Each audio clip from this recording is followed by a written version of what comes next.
Kembali lagi di Cerita Cinta Channel. Jangan lupa like, comment, and subscribe ya. Terima kasih. Farel dibawa ke rumah sakit. Dalam perjalanan di ambulan, Aira harus menerima kemarahan sang mertua. "Ini gara-gara kamu, kesialan selalu datang pada Farel setelah mengenalmu." Aira hanya menundukkan wajahnya. "Kalau sampai Farel kenapa-kenapa, awas kamu," ancam Nyonya Rosa. Aira hanya bisa menangis sambil memegang tangan suaminya. Matanya tidak bisa berdusta bahwa ia sangat khawatir dengan kondisi Farel. Meskipun dimarahi dengan makian yang pedas, Aira tidak membalas. Ia hanya fokus berdoa semoga suaminya selamat. Begitu tiba di rumah sakit, Farel langsung ditangani. Ia langsung dibawa ke UGD. Sedangkan Aira, ia mondar-mandir, masih dengan kebaya lengkap saat pernikahan tadi. Klek. Pintu UGD terbuka. Seorang dokter keluar bersama perawat. "Pasien mengeluarkan banyak darah. Kami butuh donor darah. Kebetulan stok di rumah sakit habis." Aira langsung berdiri bersama Nyonya Rosi. "Ambil darah saya, Dok. Golongan darah kami sama," kata Aira cepat. Nyonya Rosi hanya diam, kemudian sama-sama maju. "Saya ibunya, golongan darah saya saja." Kondisi Nyonya Rosi sedikit lemah, apalagi faktor U. Alhasil, darah Aira lah yang menyatu dalam tubuh Farel. Operasi telah selesai. Farel sudah pindah ke ruang VIP, sedangkan di sebelahnya ada Aira yang terus memegangi tangan pria tersebut. "Mas, bangun Mas," panggil Aira. Baru kali ini dia memanggil suaminya dengan sebutan Mas. Farel masih terpengaruh obat, ia pun masih pingsan. Namun beberapa jam kemudian, sebenarnya dia sudah membuka mata ketika Aira ke kamar kecil dan dia pura-pura pingsan lagi saat Aira duduk di sebelahnya. Klek. Nyonya Rosi masuk ruangan. Wajahnya mengeras ketika melihat Aira yang tidak keluar dari sana sejak tadi. "Pulanglah, biar Farel saya urus," usir Nyonya kaya raya tersebut. "Apaan sih Mama?" omel Farel dalam hati. Ia akan membuka mata tapi tidak jadi setelah mendengar kata-kata Aira. "Maaf, Mas Farel suami saya akan tetap di sini." "Berani sekali kamu ya. Hanya karena kamu sudah dinikahi secara resmi, bukan berarti kamu masuk dalam anggota keluarga kami. Ngaca, kamu hanya pembantu rendahan. Jangan pikir karena penampilanmu sekarang berubah, kau mau naik derajat. Di mataku sama, kau hanya pembantu yang tidak tahu diri. Apa uang yang aku berikan kurang? Kau memang mengincar harta keluarga kami. Dasar rakus, mata duitan. Pergi sekarang dari sini," usir Nyonya Rosa dengan kejam. Tangan Farel mengepal. Ia sudah bertekad membuka mata. Namun Aira kemudian kembali berbicara. "Maaf, mungkin saya tidak tahu diri karena sudah jatuh cinta sama anak Nyonya," kata Aira dengan mengangkat dagunya. Ia seolah menantang Nyonya kaya raya tersebut. Di atas ranjang, bibir Farel mengulas senyum meskipun matanya masih tertutup rapat. Sedangkan Nyonya Rosi, hidungnya kembang kempis menahan amarah yang kian membakar. Tidak mau lama-lama ia stroke gara-gara wanita yang ia anggap rendah dan sampah. Nyonya besar tersebut langsung keluar. Ia meninggalkan Farel berdua saja dengan Aira sebab sudah muak dengan sikap Aira yang kini berani membalikan kata-katanya. "Wanita itu, gara-gara dia semuanya hancur." Nyonya Rosa masih menyalahkan Aira, padahal yang melukai Farel adalah Nita. Namun yang namanya benci, sebagus apapun Aira sekarang, tetap terlihat penuh celah. Meskipun penampilannya sudah berubah, di mata Nyonya Rosa, Aira tetap gembel yang ingin naik kasta dengan menjerat pria kaya. "Lihat saja nanti kalau mata kamu sudah terbuka," omel Nyonya Rosa diikuti oleh asisten yang sejak tadi menunggu di depan ruang Farel. Sementara itu, Nita harus berurusan dengan hukum. Dia sudah membayar pengacara, namun belum ketemu titik terang. Ini semua karena Farel belum siuman. "Untuk apa kalian di sini? Cari tahu tentang Farel. Dia pasti tidak akan tega aku di penjara. Aku adalah istrinya dulu," ujar Nita yang kelihatan frustasi. "Belum bisa, Nona. Di depan ruangan ada penjaga."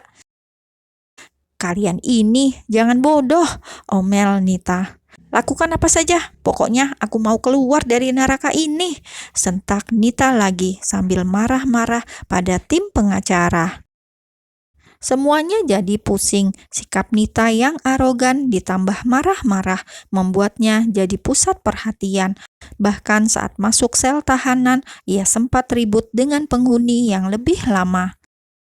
Saling serang dan jambak-jambakan. Itu karena lidah Nita yang terlalu pedas mengomentari semua orang. Merasa jijik satu ruangan dengan para pelanggar hukum.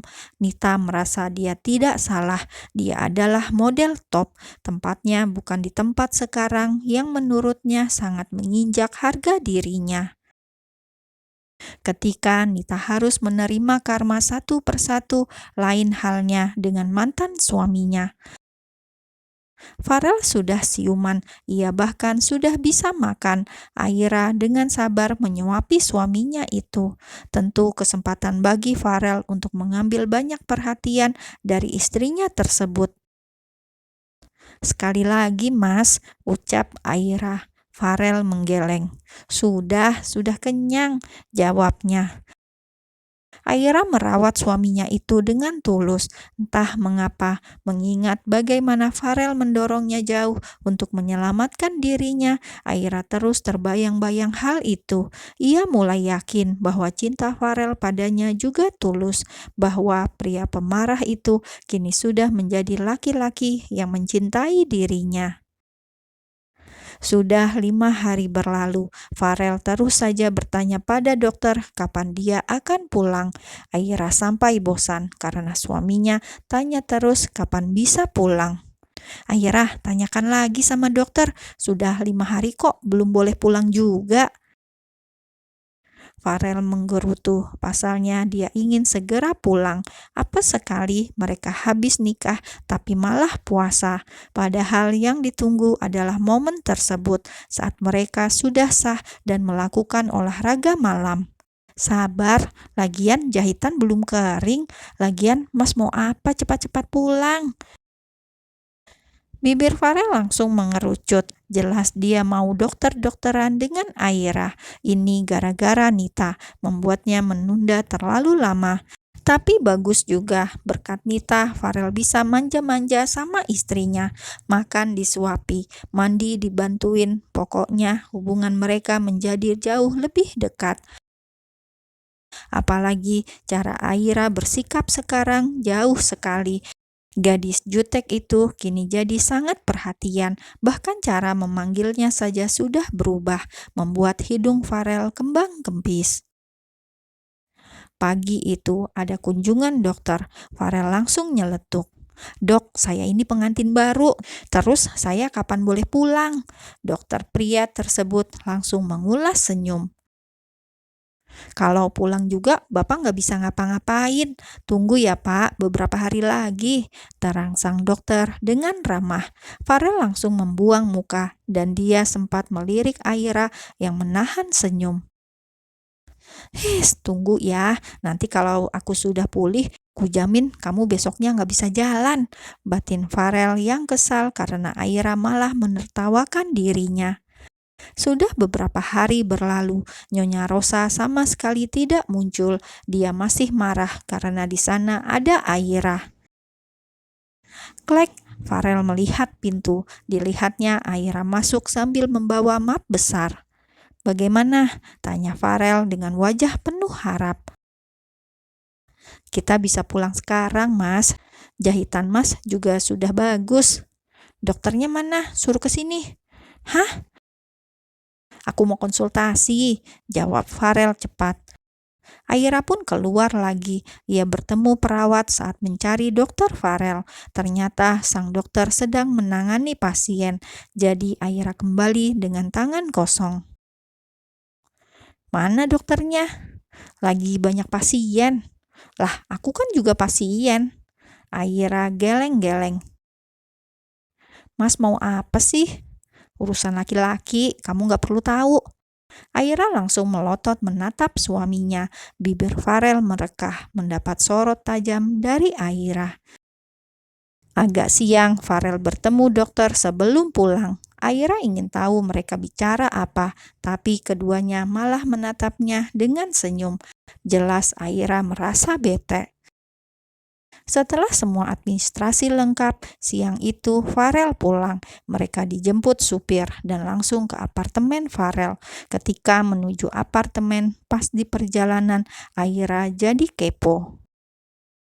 Mas, tadi dokter ngomong apa? Apa ada masalah dengan jahitan? Farel tidak menjawab, malah merangkul pundak istrinya. Jangan menyembunyikan sesuatu dariku, cetus Aira yang tidak suka.